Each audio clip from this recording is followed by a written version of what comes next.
This is incredible. Trump administration officials have been sending babies and other young children. Oh, hold on. The 14th Amendment, though, says that, quote, all persons born in the United States are citizens. Can you get around the 14th Amendment with an executive action? We're gonna have to get a change. I said, and they got me. I said, I want to wear it on stage. When they said I looked thinner. What happens when the most unpopular president in modern polling history realizes nobody likes him?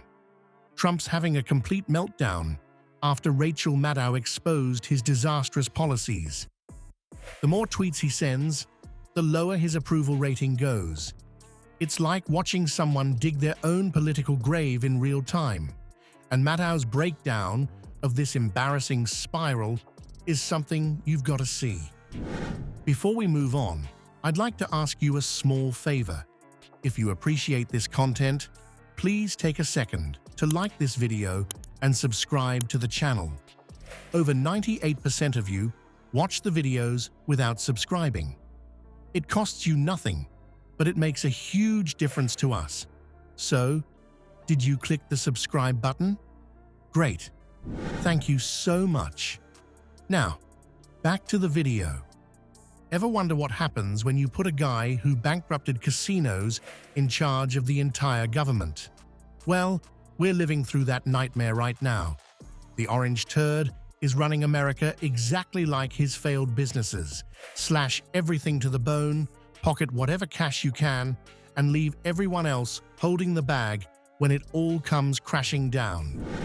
Rachel Maddow just exposed how Trump is cutting disaster response funding by a jaw-dropping 84%, right as hurricane season approaches, because apparently helping Americans during natural disasters isn't as important as building his stupid wall or giving tax breaks to his billionaire buddies. This isn't just random budget cutting, it's a calculated attack on services regular folks depend on. Can we put up the graphic of this? Thank you. Do we have it? No. 3 tender age shelters in South Texas. Create havoc. These are bad people. I know everything they're doing. I know every move they make. I get it. It's tougher. I think it's probably, in many ways, it's tougher on my family than it is in me. But the reason she couldn't stand me is that she always wanted to go to war with people. I don't want to go to war. She wanted to stay in Syria. I took them out. Trump's taking a chainsaw to FEMA when coastal states are bracing for what experts predict could be one of the worst hurricane seasons in years. It's like firing the lifeguards right before everyone jumps in the pool. Maddow brilliantly pointed out that this isn't just Trump being his usual incompetent self. It's actually a systematic dismantling of government functions that help ordinary citizens. Cut the services, blame the government for not working, then privatize everything so his rich friends can profit. Classic conman playbook. The consequences are already showing up everywhere you look. National parks with locked bathrooms because there's no staff to clean them. People waiting years for tax refunds they're legally owed. And soon, emergency services that won't have the resources to help when disaster hits your neighborhood. As Maddow put it, Trump has become the skunk at America's garden party. He's not just unpopular, he's actively driving people away with his stench of failure. His approval ratings are tanking faster than his casinos did. The stench of Trump's failures isn't just polluting approval ratings, it's suffocating real American communities right now. While Grumpy Trumpy tweets from his golden toilet and plays another round of golf, Michigan nonprofits that were keeping at-risk kids off the streets are getting shutdown notices. These organizations that form the only safety net for vulnerable children are collapsing because Trump would rather fund his ego than American futures. Remember when presidents actually cared about Americans? Trump promised to make America great again, but instead, he's turned the government into the same kind of dumpster fire as his failed businesses. Media has gotten really specifically hypersexual about the way that women are treated. Women are always sort of portrayed in really hypersexual and sometimes hyper-violent ways. Perform sex change operation and send him back home. Not Jimmy anymore, it's Tamara, but I will.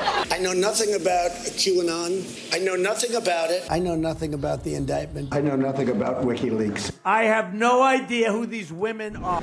Communities across the country are waking up to find essential services vanished overnight.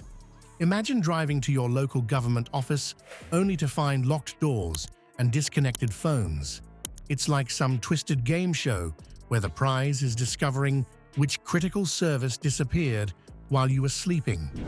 Local news stations from coast to coast are broadcasting the same stories. Confused and angry citizens wondering why government offices that were functioning last week are suddenly ghost towns this week. People are showing up for appointments only to find closed signs with no explanation. The orange turds' cuts aren't just numbers on a spreadsheet. They're real people losing real services they depend on. And guess who's feeling the heat from all this? Republican politicians are getting their phones blown up with angry calls from voters. They're sweating bullets as constituents connect their daily frustrations directly to Trump's wrecking ball policies. GOP officers are turning into complaint hotlines faster than Trump can type "witch hunt" in all caps. The National Weather Service is now facing job cuts that could mess up weather predictions, because apparently Trump thinks Americans don't need to know when a tornado is coming. Maybe he figures if you can't afford a gold-plated weather vane on your personal tower, you don't deserve accurate forecasts. While Trump thinks Americans don't need weather warnings, Republican politicians can definitely read the political forecast. And it's looking worse than a Category 5 hurricane heading straight for Mar-a-Lago. Lawyers and medical providers just... I think I'm going to have to hand this off. Yeah. Nobody knows more about trade than me. Nobody knows the system better than me. Nobody knows the banking industry better than me. Nobody knows more about environmental impact statements. If I did it, you would be standing up in that chair shouting at me. And you know what I'd do? I'd say, "You got me." There's actually a mathematical relationship between Trump's tweet count and his plummeting popularity. The more he tweets, the faster his approval ratings drop, and the quicker Republicans sprint away from him. GOP members are now performing political gymnastics not seen since Nixon, trying to support Trump with one foot while the other foot is halfway out the door.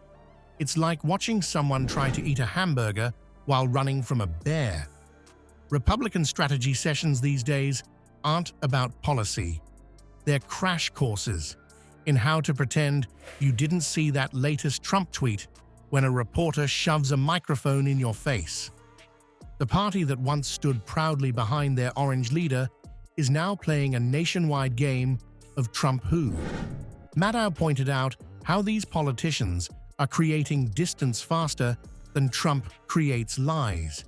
When a reporter asks about the president's latest meltdown, Republican senators suddenly develop intense interest in ceiling tiles or pretend their phones are ringing. What's really cooking Trump's goose is his own thin skin. Every time someone criticizes him, he fires off a defensive tweet storm that only makes things worse.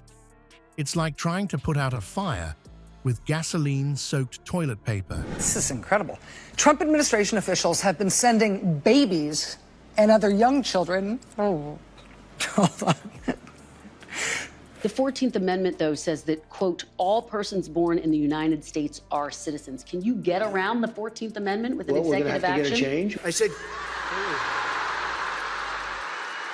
and they got me. I said, I want to wear it on stage. When they said I looked thinner.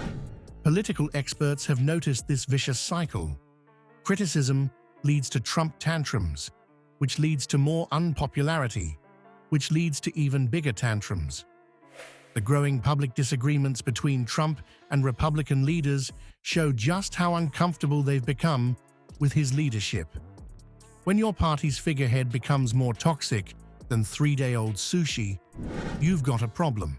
Republicans are caught in a political inferno, desperately searching for the exit signs before they get completely torched in the next election.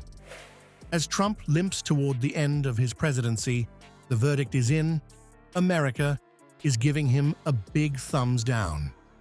Maddow wasn't mincing words when she pointed out that public opinion is against him.